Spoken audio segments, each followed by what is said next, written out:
Alhamdulillahirabbil alamin, wassalatu wassalamu ala habibil karim nabiyyina wa maulana Muhammadin sallallahu alaihi wa ala alihi wa ashabihi wa sallama tasliman katsira, amma ba'd.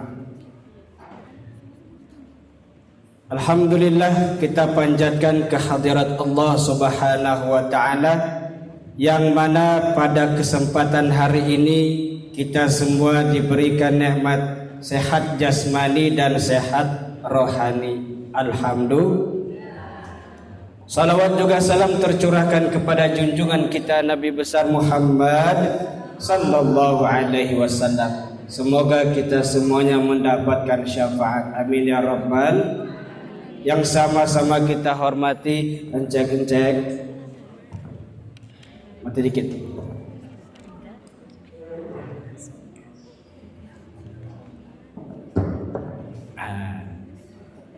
Yang sama kita hormati dan kita muliakan Ketua PAVI Bu,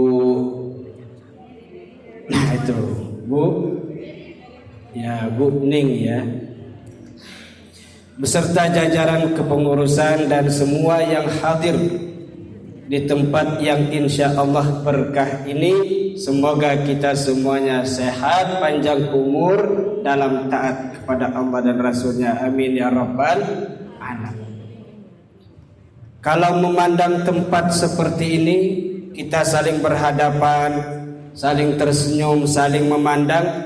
Inilah yang diibaratkan dalam Al-Quran karakter penduduk ahli surga. Amin.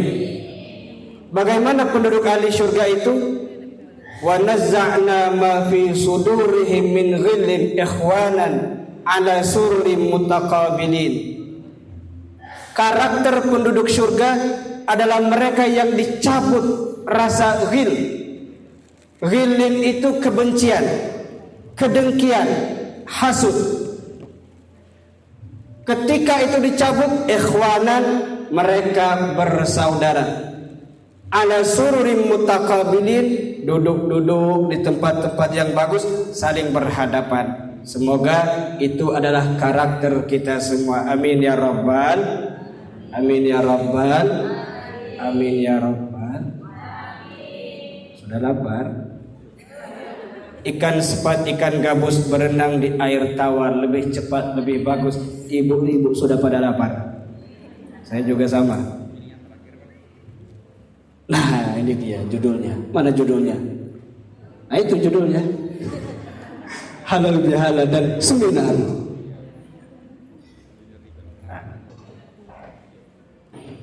Judulnya halal bihalal. Itu kemarin. Apa itu kemarin? Judulnya jaga tradisi dan jaga diri. Ada sebuah ayat dalam Al-Quran surah Al-A'raf ayat 199 yang di sana menjelaskan 3 karakter mulia setiap insan. Ada berapa? 3 karakter mulia setiap insan. Ada berapa? 3. Ada berapa? 3. Biar gak ngantuk dulu. Ada 3. Allah firmankan, khudhil afwa wa'mur bil 'urfi wa a'rid 'anil jahilin. 3. Berapa? Berapa? Khudhil afwa, pertama adalah karakter pribadi yang pemaaf. Ini kalau dilihat dari muka-mukanya ini pemaaf semua ini. Subhanallah ini ya.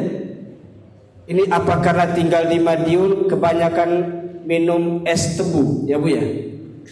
Benar nggak? Kayaknya kebanyakan minum es tebu nih. Soalnya pada manis-manis semua ini. Termasuk yang bapak-bapaknya tuh. Kebanyakan makan es tebu jadinya. Pemaaf, karakter yang pemaaf, khudhil afwa, dan semoga kita semua adalah orang-orang yang pemaaf. Amin ya rabbal. Mengapa karakter pemaaf ini?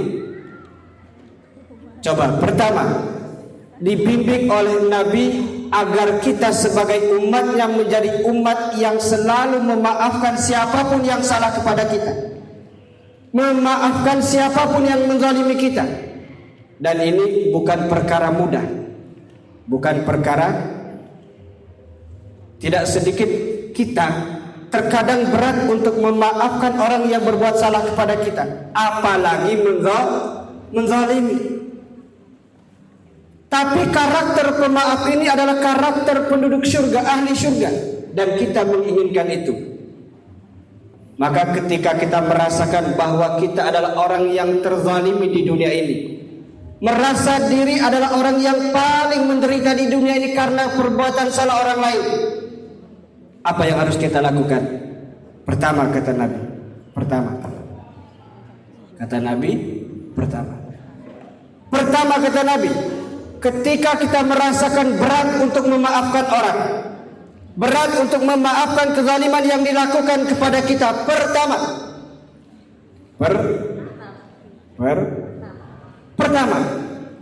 hadirkan bahwa Allah sudah menyiapkan begitu banyak keindahan dan kemuliaan untuk hambanya yang mampu memaafkan kesalahan saudaranya. Alhamdulillah. Tapi bagaimana kan kita berat, sudah kita maafkan dia berbuat salah lagi, sudah kita maafkan dia menzalimi lagi. Maka tema kita sesuai ini. Jaga apa? Jaga diri. Jaga diri agar selalu dalam kebaikan, jaga hati agar selalu dalam ketulusan. Setuju? Kan ada lagunya itu. Lagu Jaga Hati. Tahu lagunya? Tahu kan? Dengarkan baik-baik. Suara saya paling bagus. Pada nungguin. Jadi lupa jadi. Ada lagunya Jaga Hati. Jagalah hati, jangan kau kotori. Jagalah hati, lentera hidup. Jagalah hati.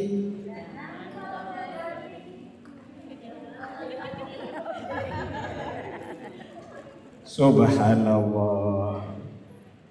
Sebenarnya pada bisa, cuman malu-malu ya. Takut suaranya terdengar. Jaga hati. Ibu-ibu yang punya suami, jaga suami. Ada lagunya juga kan?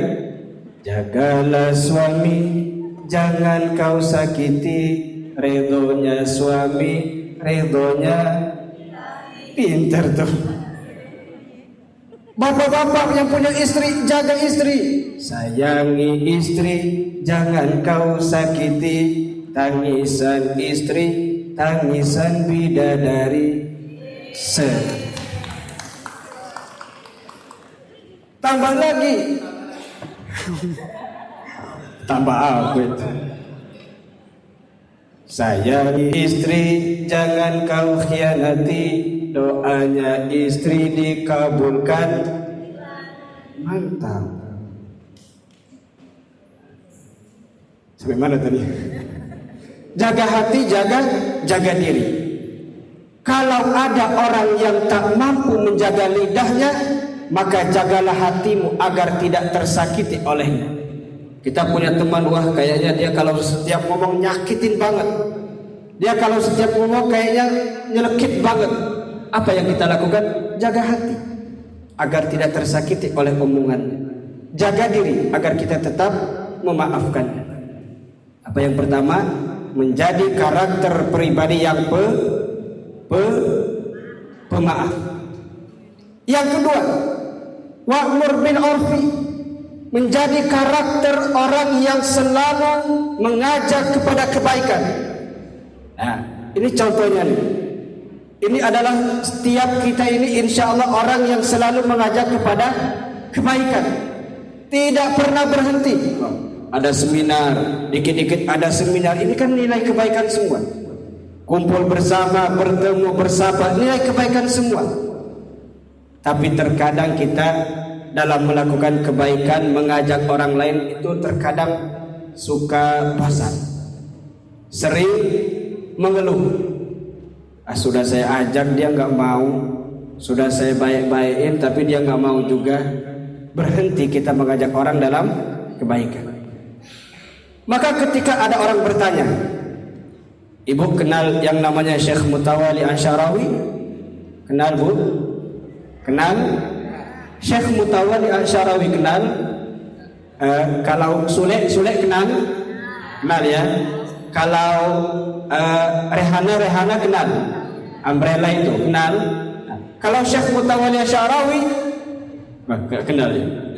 Syekh Mutawalli Asy'arawi adalah seorang mufassir kontemporer. Dia yang mentafsirkan Al-Quran. Nah, jadi kalau ibu lihat tafsir Al-Quran pasti muncul dia tafsir Syekh Mutawalli Asy'arawi. Ada orang bertanya kepada beliau, "Wahai Syekh, aku ini adalah orang yang selalu ngajak teman kepada kebaikan.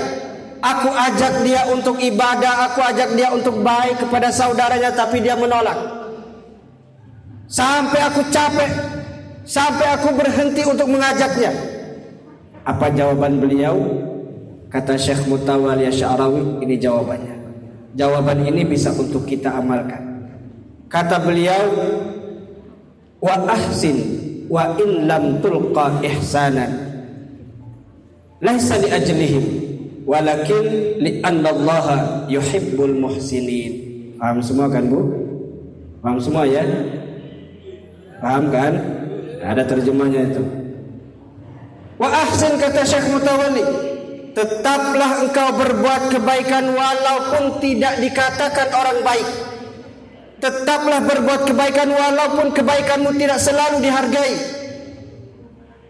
Kenapa? Engkau berbuat baik bukan karena mereka, bukan karena ingin dikatakan, "Oh, kamu orang baik ya." Bukan juga ingin supaya orang yang kita ajak itu dia berbuat baik juga kepada kita, bukan. Tapi karena apa? Karena Allah cinta kepada orang-orang yang berbuat baik. Kalau perbuatan baik yang kita lakukan kita dasari atas dasar karena Allah, niscaya kita akan tidak berhenti untuk mengajak kepada kebaikan. Betul? Jadi kalau bukan karena, anggaplah kita ngajak teman untuk berbuat baik, tapi karena kita ingin dia supaya mengatakan kita, "Oh, teman saya baik banget." Kalau dia nggak mengatakan demikian, kita akan berhenti untuk mengajaknya. Maka dasari perbuatan baik yang kita lakukan karena Allah Subhanahu wa Ta'ala. Itu yang kedua, karakter setiap insan yang sejati. Yang ketiga, wa'arid 'anil jahilin, berpaling, meninggalkan, menjauhi berbagai macam pertikaian, perselisihan, kita hindari.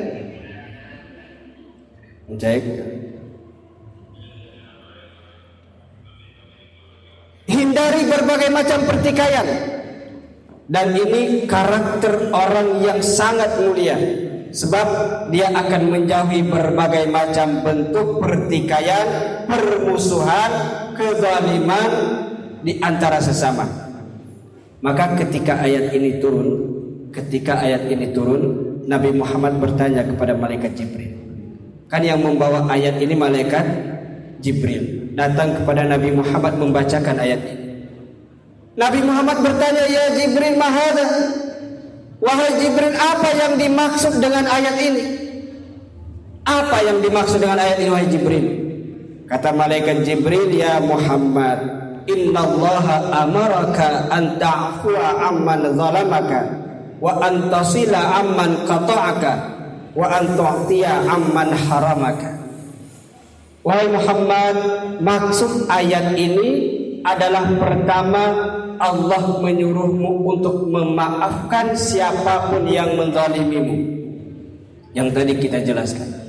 Yang kedua, Allah perintahkan kepadamu untuk menyambung tali silaturahim kepada siapapun yang memutuskan terhadapmu.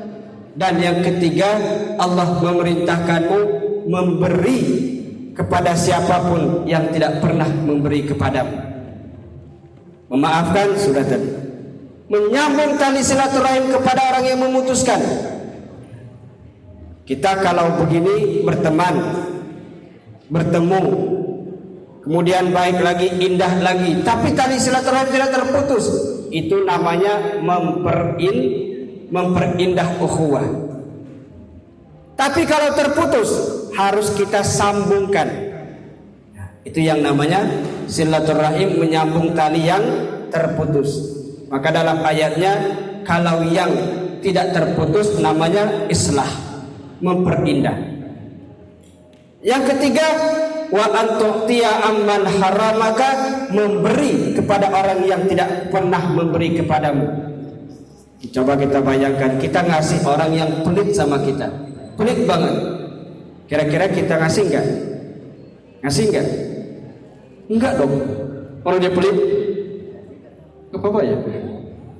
Kita memberi kepada orang yang tidak pernah memberi kepada kita. Ini hebat. Ini hebat. Kalau memberi kepada orang biasa, memberi kepada kita itu biasa dan itu semestinya. Masa kita pelit kepada orang yang baik? Tapi kita baik memberi kepada orang yang tidak pernah memberi kepada kita.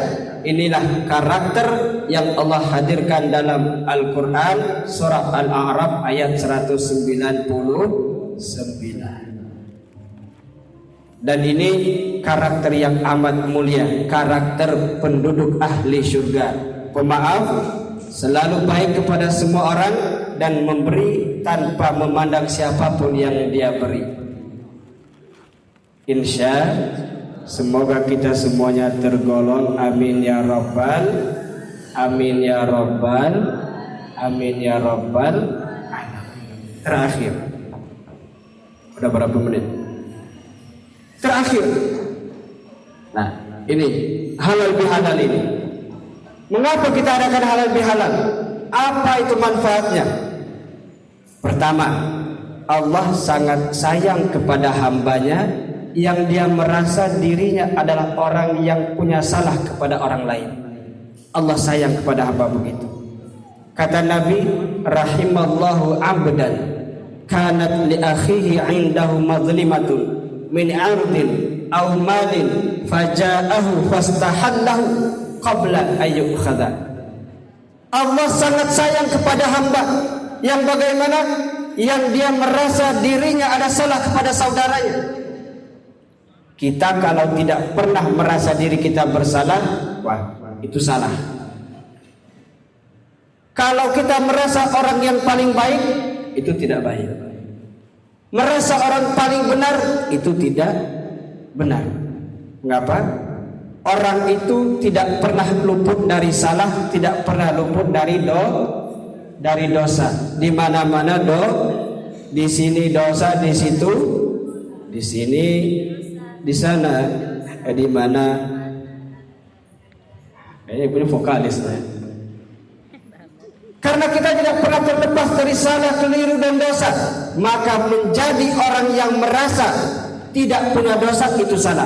Maka kata Nabi, Allah sangat sayang kalau hamba itu dia merasa dirinya bersalah kepada saudaranya, lalu dia datang dan meminta maaf. Itu yang namanya halal bihalal. Halalun bihalalin. Kemudian senyamun bisenyumin. Kemudian salamun salamin. Pelakun bipeluk. Cipiki aun, cipiki ain. Makanya kata Nabi, rahimallahu abdan, ketika dia belum sampai ajalnya, maka dia sudah meminta maaf kepada saudaranya. Itulah hamba yang sangat Allah sayang. Sebab kalau sudah mati, kita mau minta maaf bagaimana lagi ya? Kita tidak pernah bersih dari dosa atau kesalahan kepada saudara kita. Sebelum roh dicabut, disitulah kita harus meminta maaf. Jangan sudah dibungkus di kain kapan, sudah ditaruh di depan, lalu Pak Mudin yang ngomong, ini saudara ini saya baru diomongin. Maka kita harus saya dulu sebelum mati, karena kita semua akan semua kita akan mati. Orang kaya, orang miskin, raja-raja, rakyat biasa, yang ceramah mati juga dong. Ibu-ibu mati juga. Tapi sabar ya. Semoga kita semuanya panjang umur, amin ya rabbal alamin. Sebab ketika sudah tertutup pintu taubat, tertutup pintu maaf, maka kita tidak akan pernah mampu lagi melaksanakannya kecuali ada yang menyambungkan kembali. Maka di antara anak yang berbakti kepada kedua orang tuanya adalah pertama, dia selalu menyambung tali silaturahim orang tuanya yang sudah meninggal. Supaya apa? Supaya terhindar kesalahan-kesalahannya semasa hidupnya. Jadi kita punya ayah, ibu yang sudah meninggal, kita terus sambung tali silaturahim mereka. Supaya apa? Supaya mereka tetap mendapatkan rahmat Allah Subhanahu wa ta'ala. Maka dengan halal bihalal ini, semoga kita semuanya dengan redha dan ikhlas memaafkan siapapun yang pernah menzalimi kita, memaafkan siapapun yang pernah menyakiti kita. Kita lupakan berbagai macam bentuk kesalahan dan kezaliman terhadap diri kita. Amin ya rabbal. Kesimpulan kata seorang mufassir, Sayyid Ibnu Jarir At-Tabari, untuk kita dapat lega hati, terhindar dari kebencian, kedengkian yang nanti sampai di bawah mati, pertama kata beliau apa? Kita lupakan apapun bentuk kesalahan saudara kita, lupakan. Tapi berat melupakannya. Jangan berat, kita punya Allah yang maha kuasa. Lupakan. Gak usah diingat-ingat. Banyak yang indah-indah yang harus kita ingat, betul? Mengapa kita mengingat yang tidak indah kalau yang indah banyak bisa kita ingat? Yang kedua, maafkan. Dengan memaafkan hati kita lega. Mengapa kita harus menyimpan di dalam hati tidak mau memaafkan? Bukankah kita masih dapat menyimpan sesuatu yang lebih baik di dalam hati kita? Dan yang ketiga apa? Kita doakan. Siapapun yang pernah zalim, yang pernah menyakiti kita, kita doakan kebaikan untuknya. Kata Nabi, kalau engkau mendoakan kebaikan untuk saudaramu, maka doamu akan lebih utama dikabulkan Allah Subhanahu wa ta'ala. Maka dengan pertemuan yang indah ini, semoga kita semua menjadi hamba-hamba yang indah. Amin ya rabbal. Menjadi hamba-hamba yang hatinya penuh dengan ketulusan. Amin ya rabbal. Menjadi hati kita semuanya mampu memaafkan saudara kita. Amin ya rabbal. Maka semoga kita di tempat ini Allah dekatkan jasad kita, semoga Allah dekatkan juga hati kita. Amin ya rabbal. Jangan dekat jasad tapi hati jauh. Tahu? Dekat jasad hati jauh, berdekatan tapi hati bermusuhan. Itu enggak enak itu. Mending jauh jasad tapi dekat hati. Maka semoga kita yang dekat jasad Allah dekatkan hati kita. Amin ya rabbal alamin. Cukup sekian dan terima kasih. Mudah-mudahan bermanfaat. Kita tutup dengan doa. Kita angkat kedua belah tangan kita, kita munajat kepada Allah Subhanahu wa ta'ala.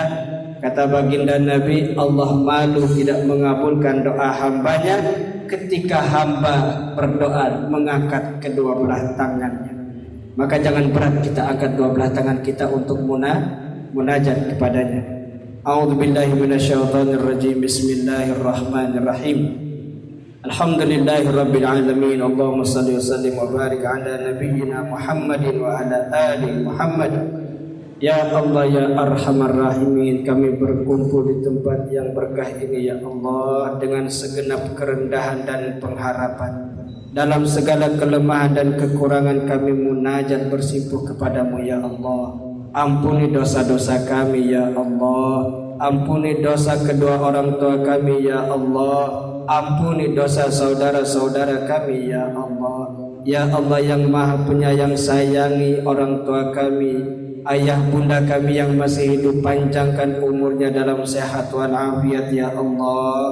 Berikan keindahan, keberkahan di akhir-akhir hidup mereka ya Allah. Jadikan kami anak yang selalu berbakti kepada kedua orang tua kami ya Allah ya arhamar rahimin. Ya Allah, ayah bunda kami yang sudah meninggal ya Allah, tempatkan mereka di tempat yang mulia ya Allah. Jangan siksa mereka ya Allah. Maafkan kami anaknya yang dulu pernah berbuat zalim kepada ayahanda kami, bunda kami ya Allah. Sampaikan salam maaf kami ya Allah. Sampaikan salam rindu kami ya Allah. Sampaikan salam maaf dari kami anaknya yang dulu pernah berkata menyakitinya ya Allah ya Arhamar Rahimin. Ya Allah ya Ghaffar yang Maha Pengampun, ampuni diri kami ini ya Allah. Ampuni lidah kami ya Allah. Lidah kami yang sering menyakiti tetangga kami, lidah kami yang sering menghibah saudara kami, lidah kami yang sering mencela saudara kami, lidah kami yang sering mencaci saudara kami, lidah kami terkadang sering menyakiti kedua orang tua kami. Ya Allah, ampuni berbagai macam kesalahan yang dilakukan oleh lidah kami. Ya Allah, ya Arhamar Rahimin, Engkau yang Maha Pengasih dan Maha Penyayang, Engkau yang Maha Pengampun dan Maha Pemaaf. Maafkan kami hamba-Mu yang jarang sujud khusyuk kepadamu ya Allah. Nikmat-Mu begitu banyak yang Kau berikan kepada kami, yang sering kali kami balas dengan pengkhianatan ya Allah. Nikmat-Mu tiada henti Engkau berikan, yang sering kali kami lupa untuk bersyukur kepadamu ya Allah. Ya Allah, maafkan kami hamba-Mu yang jarang khusyuk dalam ibadah kepadamu. Maafkan kami hamba-Mu yang jarang khusyuk dalam salat kepadamu. Kami salat sebentar, terkadang kami mengabaikan ya Allah. Maafkan kami hamba-Mu yang lemah ini ya Allah ya Arhamar Rahimin. Wahai Allah yang Maha Pengasih dan Maha Penyayang, Zat yang Maha memberi kekuatan dan kemampuan, berikan kemampuan kepada kami ya Allah untuk terus taat kepadamu ya Allah ya Arhamar Rahimin. Wahai Allah, buka hati kami ya Allah, agar kami selalu sadar bahwa dunia ini adalah sementara, agar kami selalu sadar bahwa dunia ini jangan sampai memperdaya kami lalu lupa kepadamu ya Allah. Ya Allah, lembutkan hati kami ya Allah, agar kami selalu memaafkan siapapun yang pernah berbuat salah kepada kami. Lembutkan hati kami agar kami mampu mendoakan kebaikan siapapun yang telah berbuat salah kepada kami. Ya Allah, lembutkan hati kami, penuhi hati kami dengan cinta sehingga tidak ada ruang untuk benci. Penuhi hati kami dengan kasih sayang sehingga tidak ada ruang untuk permusuhan. Penuhi hati kami dengan baik sangka sehingga tidak ada ruang untuk buruk sangka. Ya Allah ya Arhamar Rahimin, jadikan anak-anak kami anak-anak yang saleh dan salihah ya Allah. Ya Allah, jadikan putra-putri kami putra-putri yang saleh dan salihah ya Allah. Mereka adalah harapan kami satu-satunya ya Allah. Mungkin salat kami akan menolong ya Allah, tapi salat kami jauh dari kata khusyuk. Mungkin sedekah kami akan menolong ya Allah, tapi sedekah kami jauh dari kata ikhlas. Mungkin ibadah kami akan menolong ya Allah, haji kami, umrah kami akan menolong, tapi semuanya jauh dari kata karenamu dan ikhlas terhadapmu ya Allah. Jadikan anak-anak kami anak-anak yang soleh dan solehah ya Allah ya Arhamar Rahimin. Jadikan anak kami yang nanti memandikan jenazah kami ya Allah. Jadikan anak kami yang nanti menuntun kami, suara mereka yang pertama kami dengarkan dan terakhir yang kami dengarkan ya Allah. Jadikan anak-anak kami yang nanti membimbing kami dengan kalimat La ilaha illallah Muhammadur Rasulullah sallallahu alaihi wasallam. Ya Allah, ketika nanti Engkau mengirim malaikat Israel untuk memisahkan kenikmatan dunia dari kami, Engkau kirim malaikat Israel untuk mencabut roh kami, memisahkan jasad dengan roh kami ya Allah. Izinkan kami mampu mengucapkan kalimat terakhir, kalimat yang ingin diucapkan oleh setiap hamba-Mu ya Allah, adalah kalimat La ilaha illallah Muhammadur Rasulullah sallallahu alaihi wasallam. Ya Allah, maafkan kami ya, kami yang belum mampu untuk sujud benar kepadamu, kami yang belum mampu menderaikan air mata untuk munajat bertaubat kepadamu ya Allah. Maafkan kami hamba-Mu yang penuh dengan kelemahan ya Hayyu ya Qayyum. Jadikan kami hamba-hamba-Mu yang selalu taat kepadamu ya Allah ya Arhamar Rahimin. Rabbana atina fid dunya hasanah wa fil akhirati hasanah wa qina adzabannar. Walhamdulillahi rabbil alamin. Mohon maaf apabila ada salah dan keliru, hadanallahu wa iyyakum minal faizin. Wassalamualaikum warahmatullahi wabarakatuh.